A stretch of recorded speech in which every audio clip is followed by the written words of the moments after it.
Hi guys, TinaGale here with another process video and layout that I'm doing using my February Flavors of the Month kit from the ScrapRoom. So this collection is from Simple Stories, Love and Adore. And there's not much that Simple Stories puts out that I don't love and adore, and this one is no exception. This paper here, the floral, was so gorgeous. I couldn't bear to just use it all for the background, so I had to gut out the center because I was going to use the black cardstock for my background of my layout. So I definitely wanted to save some of that paper for another layout, and I actually used some of it to mat my photos on this particular layout. So the photos I have are older. They're of my daughter when she was very little. I don't even think she had turned a year old yet. And she was writing on a chalkboard that we had. I owned a shop, and so she was able to come to work with me. I had a playroom and all of that, so it was really great. And so I just had a little playroom set up for her and my son when he was out of school. And she would watch him write on this chalkboard and just be mesmerized by it. And so on this day, we decided to push her over. She was in her little walker. We pushed her over and gave her some chalk, and she just sat and kind of looked at it and wasn't quite sure what to do. So we, took her little hand and moved it around on the chalkboard, and she just thought that was the greatest thing ever. So she would sit and kind of scribble a little bit and then look at the chalk, and then she'd go and write back on the board again. So just some super cute pictures. So I wanted to use all of them. It just kind of told the story. So the black cardstock was exactly what I wanted, because I want to do a technique on the back of this where it kind of mimics that chalkboard that she's writing on. I just thought it'd be kind of fun to do, and I wanted to do some scribbles. I'd sat and thought about different things I could do, like if I could do the title like it looked like chalk writing, but I'm not quite that talented. I didn't think I could really pull it off, but I really wanted to mimic the scribbles that she kind of had going.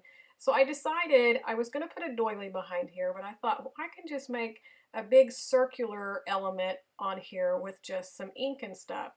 So originally I pulled out my glimmer mist. I had some that's supposed to be white, but it really faded out and it just looked kind of shimmery. It didn't have a white look, and I definitely wanted this looking like chalk. So I got some of my white paints here. You can see the tube off on the side there. These are some that I've got with my Bible journaling kits that I use. So I mixed it with my glimmer mist because I really liked the glimmer and shimmer from that. But again, I wanted it to look like chalk. So I just used it to thin out my paint because that paint's very thick and it is very, very opaque when it's just by itself. So doing this, it gave it more of the chalk look. So I just went and did some really big loose circles, and then I decided I wanted a little bit around the outside edge of that paper, kind of like if I'd taken it to my sewing machine to stitch or something like that. Then it would give that same kind of look. Now later I'm going to have to go and put some more circles because I didn't quite make it big enough. But you can see the general idea of what I did. I wanted some that was kind of thicker and darker and some thin, where it really kind of looked like what she had done.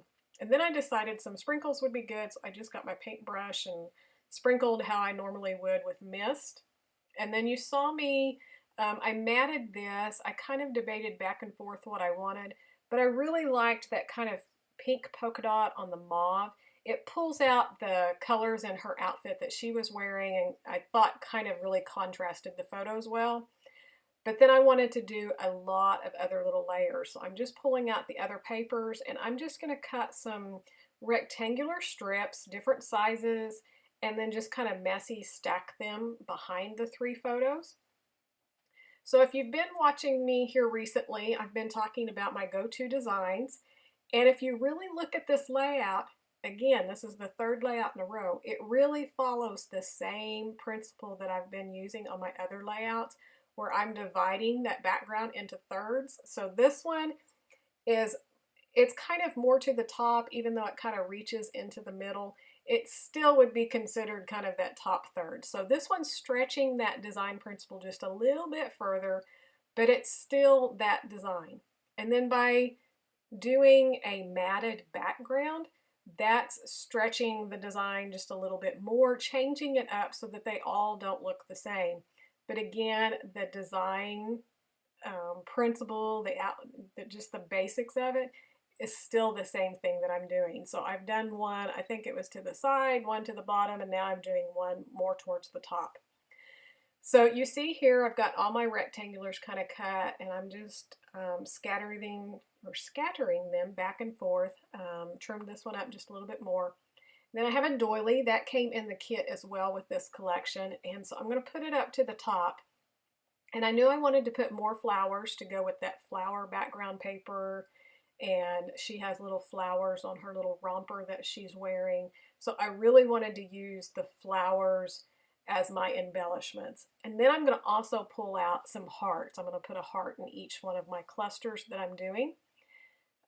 Just because I love these photos, I just think they're cute. So I'm just, even though this was a Valentine themed paper line, this has nothing to do with Valentine's Day. It's just a sweet little girl and just a story that I'm going to tell about our days when she was tiny like that.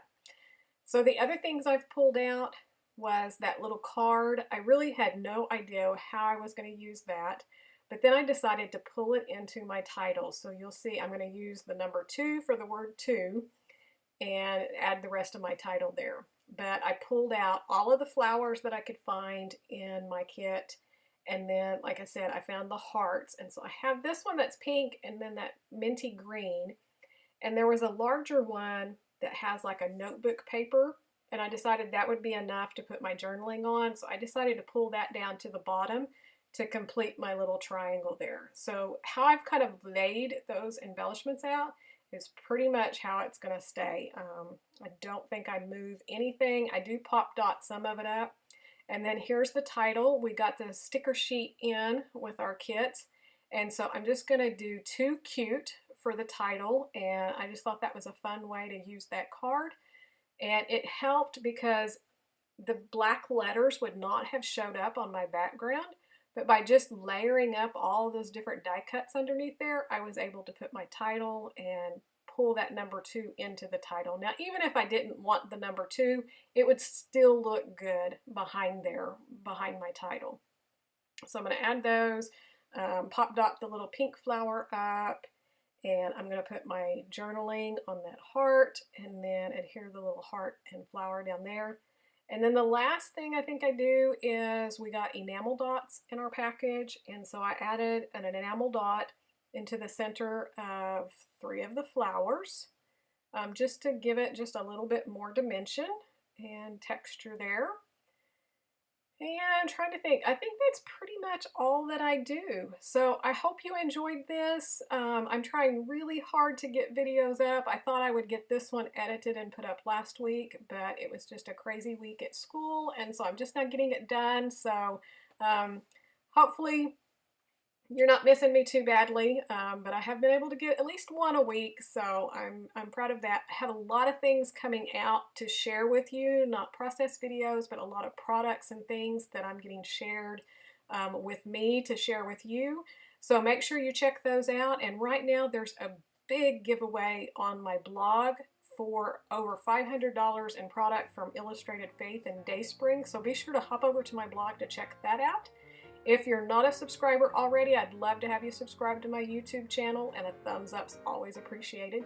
So thanks so much, and I will see you back here soon. Have a great day.